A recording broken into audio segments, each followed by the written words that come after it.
வணக்கம். நல்லா இருக்கீங்களா? நீங்கள் இது வரைக்கும் என்னுடைய சேனலை சப்ஸ்கிரைப் பண்ணாமல் இருந்தால் தயவுசெய்து சப்ஸ்கிரைப் பண்ணுங்கள், அதை ஷேர் பண்ணுங்கள், லைக் பண்ணுங்கள். சரியா? சரி, அப்போ இன்றையினுடைய செய்திக்கு நம்ம போவோம். வழக்கமாக நம்ம என்ன செய்வோம் அப்படின்னா, கடவுளே உனக்கு கண் இல்லையா, காது இல்லையா, மூக்கு இல்லையா, நீ ஏன் இப்படி செய்கிற, என்னுடைய குரலுக்கு நீ செவி கொடுக்கவில்லையே, என்னுடைய கஷ்டத்தை பார், நான் எவ்வளவு ரொம்ப வேதனைப்படுறேன் அப்படிங்கிறத பாரு, எனக்கு வேற யாரும் இல்லையே அப்படின்னு கடவுளை பழிக்கக்கூடிய செயல்களில் ஈடுபடுபவர்களும் உண்டு. ஔவை பிராட்டியார் தன்னுடைய ஆத்திச்சூடியிலே 61வது கட்டளையாக என்ன சொல்கிறார் தெரியுமா? தெய்வம் இகழேல், அப்படின்னா நீ தெய்வத்தை பழித்துரைக்காதே என்று தெளிவாக சொல்லுகிறார். நான் நினைக்கக்கூடிய காரியம், நான் கேட்கக்கூடிய காரியம் நடைபெறவில்லை என்றால், நிறைவேற்றப்படவில்லை என்றால் உடனே என்ன செய்கிறது? எனக்கு கோபம் வந்து விடுகிறது. நான் உடனே பழிக்க ஆரம்பித்து விடுகிறேன். கடவுளையும் நான் விட்டு வைப்பதில்லை. ஆனால் கடவுளை ஒருபோதும் பழிக்கக்கூடாது என்பதை நாம் மனதில் வைத்துக்கொள்ள வேண்டும். திருவிவிலியத்தில் பார்க்கிறோம், இஸ்ராயல் மக்கள் பாலும் தேனும் பொழியக்கூடிய கானா நாட்டிற்கு செல்லக்கூடிய அந்த வழியில் பாலைவனத்தில் இருக்கிறார்கள். பாலைவனத்தில் உணவில்லாமல் கஷ்டப்படுகிறார்கள். அப்பொழுது கடவுளுக்கு எதிராக முணுமுணுக்கிறார்கள், மோசைக்கு எதிராக முணுமுணுக்கிறார்கள். ஏங்க, நாங்கள் அந்த பார்வோனிடம் அடிமையாக இருந்த நேரத்தில் கூட எங்களுக்கு வயிறார உணவு கிடைத்தது, சரியா, பட்டினி என்பதே இல்லை. ஆனால் இங்கு இந்த சுட்ட வெயிலில், சுட்டரிக்கக்கூடிய வெயிலில், கடுமையான இந்த ஒரு மிகப்பெரிய சோதனைகளையும் துன்பங்களையும் நாங்கள் எதிர்கொண்டு நாங்கள் பசியாக வாடுகிறோமே, எங்களுக்கு உணவு கூட கிடைக்கவில்லையே, எங்களை இந்த பாலைநிலத்தில் கொல்லவா கூட்டி வந்தீர் என்று கடவுளுக்கும் மோசைக்கும் எதிராக முணுமுணுக்கிறார்கள் இந்த இஸ்ராயல் மக்கள். ஒரு உண்மை தெரியும் அன்பு மக்களே,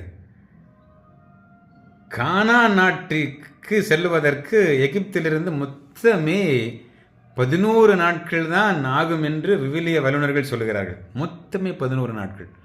ஆனால் 40 ஆண்டுகள் ஏன் இந்த இஸ்ராயல் மக்கள் இந்த எகிப்திலிருந்து அந்த பாலும் தேனும் பொழியக்கூடிய கானா நாட்டிற்கு செல்வதற்கு எடுத்தார்கள் என்றால் ஒரு காரணம் இதுதான்: கடவுளை பழித்துரைப்பது.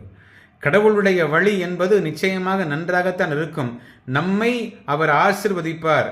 அவருடைய வழி எது என்பதை உணர்ந்து அவருடைய குரலுக்கு செவி கொடுத்து கடவுளை நம்பி அவர் மீது நமது முழுமையான நம்பிக்கை வைத்துக்கொண்டு செயல்பட வேண்டும் என்று நினைத்திருந்தால் 11 நாட்களிலேயே அந்த பாலும் தேனும் பொழியக்கூடிய கானா நாட்டிற்கு சென்றிருப்பார்கள். ஆனால் இவங்க செய்த தப்பு என்ன? கடவுளை பழித்துரைத்தார்கள். இன்றைக்கு கூட கடவுளை பழித்துரைக்கக்கூடிய நிகழ்வுகள் அன்றாடம் அரங்கேறுவதை நம்ம பார்க்கிறோம் இல்லையா? ஒரு மதத்திற்கு எதிராக இன்னொரு மதத்தை சார்ந்தவர்கள் வெறுப்பு உணர்வை, மிகப்பெரிய ஒரு கொடுமையான சம்பவங்களை எல்லாம் நமது நாட்டில் நிகழ்த்தி வருவது என்பது நமக்கு தெரியும். எவ்வளவு அபத்தமான செயல்! ஏனென்றால் சமய நல்லிணக்கம் என்பது காலத்தினுடைய கட்டாயம்.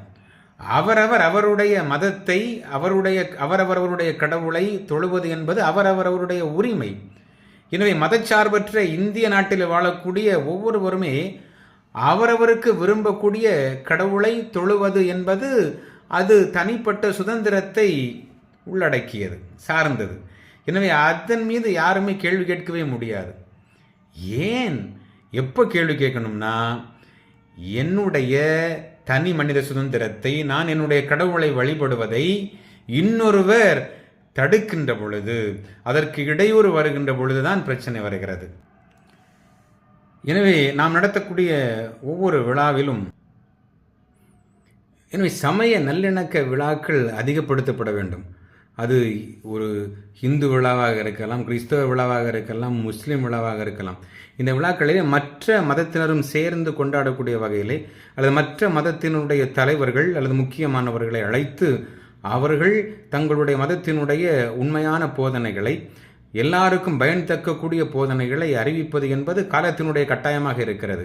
எனவே அன்பு உறவு கொண்டு வாழத்தான் அனைத்து கடவுளும் விரும்புகிறார் என்பதை உணர்ந்து கொண்டு, அன்பே கடவுள் என்று சொல்லுகிற பொழுது இந்த அன்பை ஆணித்தரமாக கொண்டு இயங்குவதற்காகத்தான் இந்த மதங்கள் இருக்கிறது, கடவுள்கள் இருக்கிறார்கள். எனவே கடவுளை நாம் சிக்கன பிடித்து கொண்டு, நாம் கடவுளை இகழாமல், நம்மை படைத்த அந்த கடவுளுக்கு நன்றி செலுத்துவது, இந்த மூச்சு காற்றை நமக்கு தந்து ஒவ்வொரு நொடிப்பொழுதும் நம்மளை காப்பாற்றி வரக்கூடிய, நம்மை வழிநடத்தி வரக்கூடிய, நம்மை பாதுகாத்து வரக்கூடிய அந்த எல்லாம் வல்ல கடவுளை போற்றி புகழ்ந்து ஆராதிப்பது என்பது ஒவ்வொரு மனிதனுடைய கடமையாக இருக்கிறது.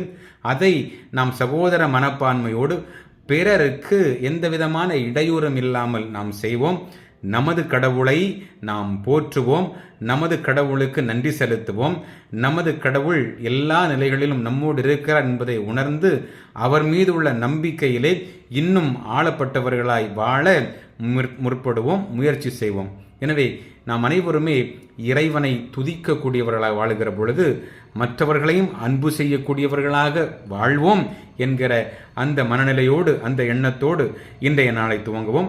இந்த நாளும் இனிய நாளாக அமைய உங்களை வாழ்த்துகிறேன். நன்றி.